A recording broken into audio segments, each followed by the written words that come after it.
Hi friends, welcome to Sabina சமையல். இதான் இருக்குது. நம்ம இன்றைக்கி ஒரு கஞ்சி நம்ம வீட்டிலேயே செய்ய போகிறோம். அதுக்கு தேங்காய் ஒரு 3 டீஸ்பூன் ஊற்றியாச்சு. கொஞ்சமாக வெந்தயம், 2 பட்டை, 2 கிராம்பு, 2 ஏலக்காய், பிரிஞ்சி இலை எல்லாம் போட்டாச்சு. போட்டுட்டு சின்ன வெங்காயம் ஒரு கைப்பிடி சின்ன வெங்காயம் எடுத்திருக்கேன். சின்ன வெங்காயத்தை போட்டு இப்போ நல்லா வதக்கிக்கணும். வதக்கிட்டு பச்சை மிளகாவும் ஒரே ஒரு தக்காளி எடுத்திருக்கேன். 4 பச்சை மிளகா, ஒரு தக்காளிங்க. நம்ம காரத்துக்கு தகுந்த மாதிரி போட்டுக்கலாம். நான் 1 டம்ளர் அரிசி தான் எடுத்திருக்கேன். அதனால் நான் இப்போ எல்லாம் வதக்கிக்கலாம். இஞ்சி பூண்டு ஒரு அரை டீஸ்பூன் எடுத்திருக்கேன். அதையும் சேர்த்து அதோட வதக்கிக்கலாம். பாசிப்பருப்பு பக்கத்தில் தனியாக நான் வறுத்து எடுத்துக்கிறேன். நான் கொஞ்சமாக எடுத்துருந்தேன் பாசிப்பருப்பு. இப்போ கரம் மசாலா கொஞ்சமாக அந்த மசாலாவோட போட்டு நல்லா வதக்கிக்கலாம். இன்ஸ்டண்ட்டாக இது ஈஸியான மெத்தடில் யார் வேணாலும் வைக்கிறாங்க. அந்த அளவுக்கு இப்போ நான் ஜீரக சம்பா அரிசி 1 டம்ளர் எடுத்திருக்கேங்க. இந்த ஒரு டம்ளரில் 1 டம்ளர் எடுத்து ஊற வச்சுருந்தேன். அதே டம்ளருக்கு 6 டம்ளர் தண்ணி எடுத்துக்கிறேன். 6 டம்ளர் தண்ணி, 1 டம்ளர் ஜீரக சம்பா அரிசி, ஒரு கைப்பிடி பாசிப்பருப்பு. இப்போ இதெல்லாம் வறுத்து போட்டாச்சு. கொஞ்சமாக தேவையான அளவு உப்புங்க. உப்பும் போட்டு இப்போ நல்லா கலக்கி விட்டுக்கலாம். கலக்கி விட்டுட்டு லாஸ்ட்டு ஸ்டேஜில் கொஞ்சமாக புதினா தூவிட்டோம். அவ்வளோதாங்க. இப்போ இது மூடி வச்சு ஒரு 6 விசில் விட்டு எடுத்துக்கலாம். சுவையான கஞ்சி நம்மளுக்கு வீட்டிலே ரெடி ஆயிரும்.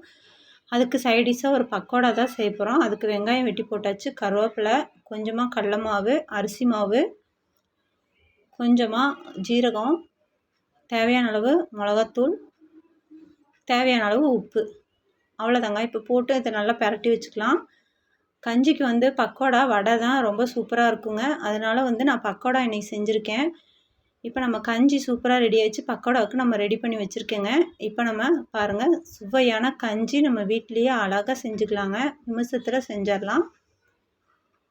எவ்வளோ நல்லா வந்திருக்கு பாருங்கள். நீங்களும் இதே மாதிரி ட்ரை பண்ணுங்கள். ஜீரக சம்பா அரிசியில் செஞ்சிங்கன்னா ரொம்ப டேஸ்ட்டாக இருக்கும்.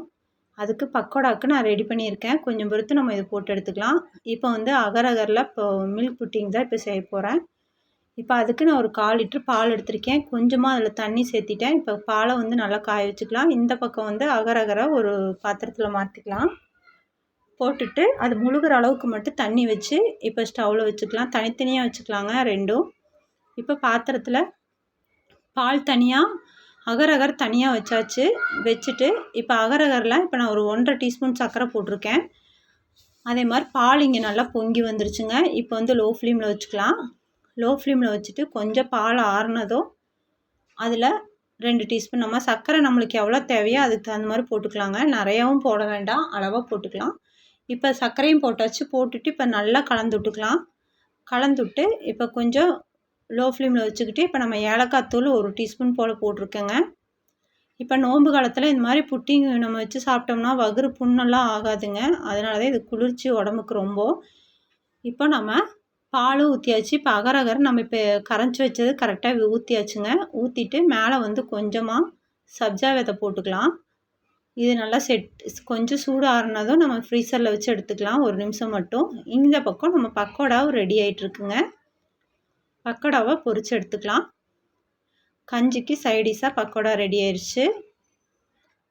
அதுக்கப்புறம் நான் சிக்கனில் ஒரு டோனட் தான் செய்ய போகிறேங்க. அதுக்கு நான் ஒரு 1/4 கிலோ போன்லெஸ் சிக்கன் எடுத்திருக்கேன். அதை மிக்ஸி ஜாரில் மாற்றிக்கலாம்.